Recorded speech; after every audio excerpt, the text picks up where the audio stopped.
So what I do is I'm going to show you the process in a second, but I've been using this little jar, which is a little jam jar that I got from my friend, and this lasts me, you know those little miniature jars, jam jars you get when you go to the B&B, etc. So this lasts me about a week, the Japanese knotweed, and it's ideal because what I do is I sort of like try and do like a bulk, then I put the rest in the fridge and then I just top it up. I wash it out weekly and then top it up as I go. But the thing with making your own face oils is that as long as you don't get any water in it, it's going to last a long time, especially when you're using coconut oil as the base, because that lasts a long time. It's also really, really good for your skin. So the only two ingredients here that you need is organic Japanese knotweed, no pesticides. So try and get that from friends or family that don't use pesticides in the garden, and organic coconut oil, and that's it. And all you do, I'm going to show you the process of what I actually do, but I mean a lot of people when they're sort of creating their own oils, etc., they tend to you know, boil them or steam them for a long time. I think that this probably loses the properties in the plant, so I try to just steam it for a little while, and then probably less than half an hour depending on how it goes, and then you've got the properties, you know, the vital vitamins, etc., from the plant. What I tend to do is I usually steam it just until the coconut oil melts, and I can see the Japanese knotweed has actually turned it green, and that's when I stop it and I just let it cool down by itself, and then I usually let it sit for till the next day, and then I heat it up a little bit and then put it in the jar. I've got the steamer going. It's been on for about 10 minutes because what I want to do is I just want to add the coconut oil, let it melt quickly, and then add the Japanese knotweed leaves so that I don't have to keep it boiling forever, if you know what I mean.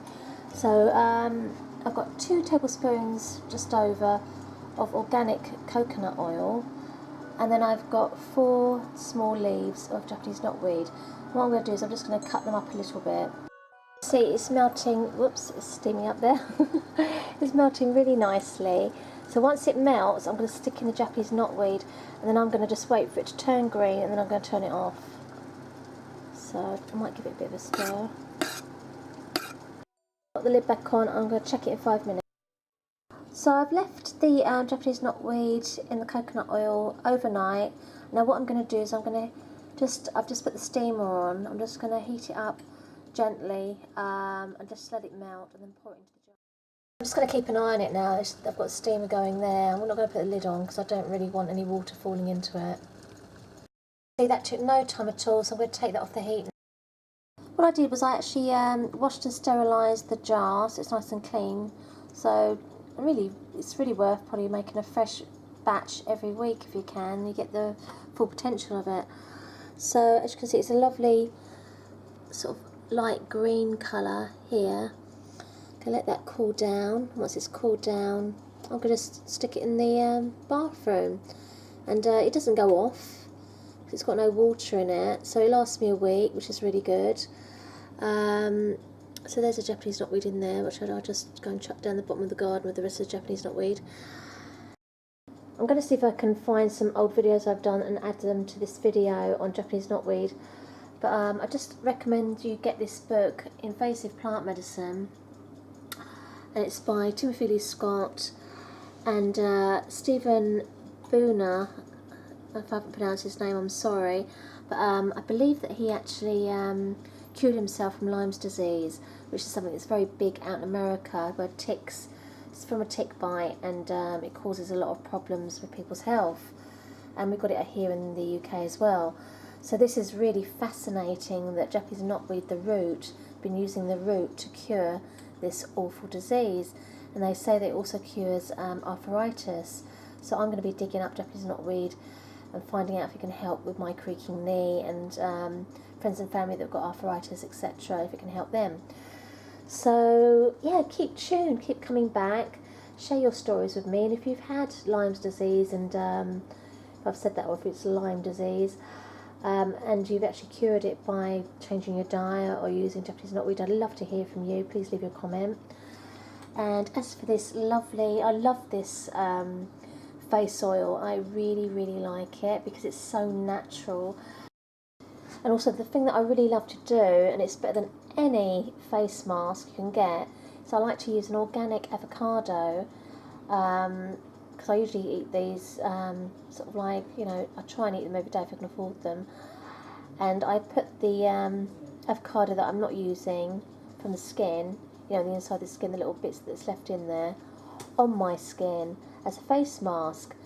And I leave it on there for about an hour. Then I rinse it off and I put some distilled water on my face afterwards, and then I apply the Japanese knotweed, and my face feels really amazing, really, really soft. So if you guys try this, let me know what you think, because I love it. And I used to use bio oil, and it just didn't have the same effect. But then I suppose it's got lots and lots of chemicals in it. So I'm just really, really happy with this product. I love the plant Japanese knotweed. So yeah, I'm going to go now. I've got to go and help my daughter find some Lego pieces. So please leave your comments below. If you try this out, I'd love to hear from you and tell me what your thoughts are. And I will try and add some details about the resveratrol anti-aging properties of this wonderful plant on this video. I'm going to turn to page 222 regarding Japanese knotweed. Basically, you probably know this plant is not a normal British plant. It's been brought over from Japan, and it's flourished here.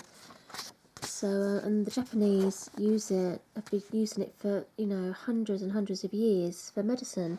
So if we go to 224 here and go down to medical uses, you've got here that basically it clears heat, resolves toxins, transforms phlegm, stops coughs, stops pain, etc. We go to page 225 in the same book, scroll down to scientific studies. Japanese knotweed contains resveratrol. So basically, resveratrol is an anti-aging property, and if you do research on the internet, you'll find out lots of wonderful information about it.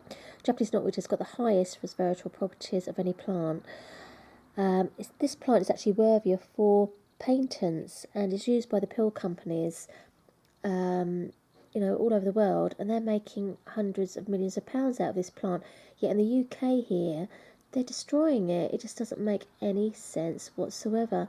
We could be creating jobs. I mean, this book states here that we could be creating jobs with regard to biofuel. They're using foods for biofuel instead of a plant like this. We could save so much money and create cheap electricity using this plant, because it just goes wild. If you had fields of this plant, you just could do so much with it. And also, you can make medicines out of it, wine. The bees love it, and they create wonderful honey, even though I don't eat honey now because I found out how it's made and it's not very good. What else? The face cream, we use it as a hair tonic. We put it on after we washed our hair, and it's wonderful.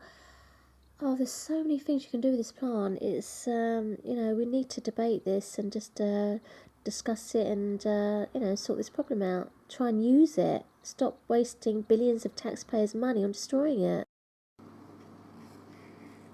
Hi, I'm Timothy Scott, author of Invasive Plant Medicine.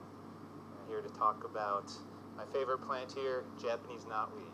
This is really my favorite plant, and it's the plant that sort of instigated this whole journey into writing a book. And I got to know Japanese knotweed many years ago when I first started treating Lyme disease, and learned from Stephen Buhner that this was the most important herb to use in the treatment of Lyme disease. Since then, I've learned many things about the plant, not only how it's helping humans heal from disease, but also how it helps rehabilitate lands where it lives and helps clean the environment for us and helps protect these areas that have been disturbed by human development and pollution. So it's a very important plant, and there's a good reason why it grows here. and flourishes where it does. Okay, so here we have the smoothie. Now I'm going to test this now. Wish me luck. Don't know what it's going to taste like. Actually, it's really nice. That's really nice. Don't mind drinking that every day. Melody's just going to do a taste test now on the Japanese knotweed smoothie. Yeah. Do you like it? Is it nice? That's delicious. I've added something different today. What did you do?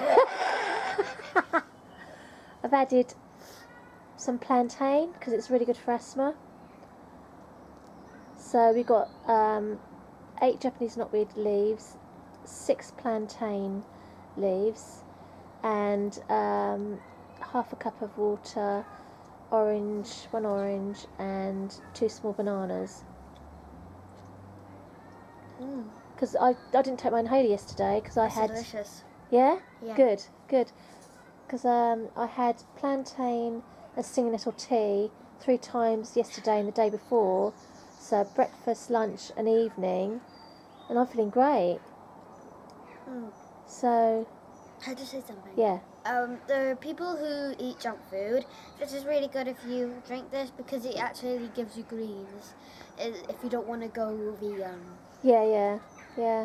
Because I mean, a lot of kids don't like vegetables. Modi doesn't like eating greens, do you, darling? No. She's not into... No. Wait, no. No, you don't. You like peas, don't you? But she's not really into like green vegetables. She likes carrots. But so this is a really great way to get kids to have their, create green smoothies so they can get their greens, because greens have got calcium. You know, that's how the cows get their calcium and stay strong boned, and that's how we get the calcium from them if we drink their milk. If it's good milk, like raw milk or, So yeah, so if you turn vegan, you need your calcium, and this is a great way to get it. Brilliant. Melody? Well, I think the smoothie's better than yesterday's. So she likes the plantain added to it, so the recipe's changed, and the verdict is it's better than yesterday's one. So it's brilliant, so it's got more nutrition. Excellent, good stuff.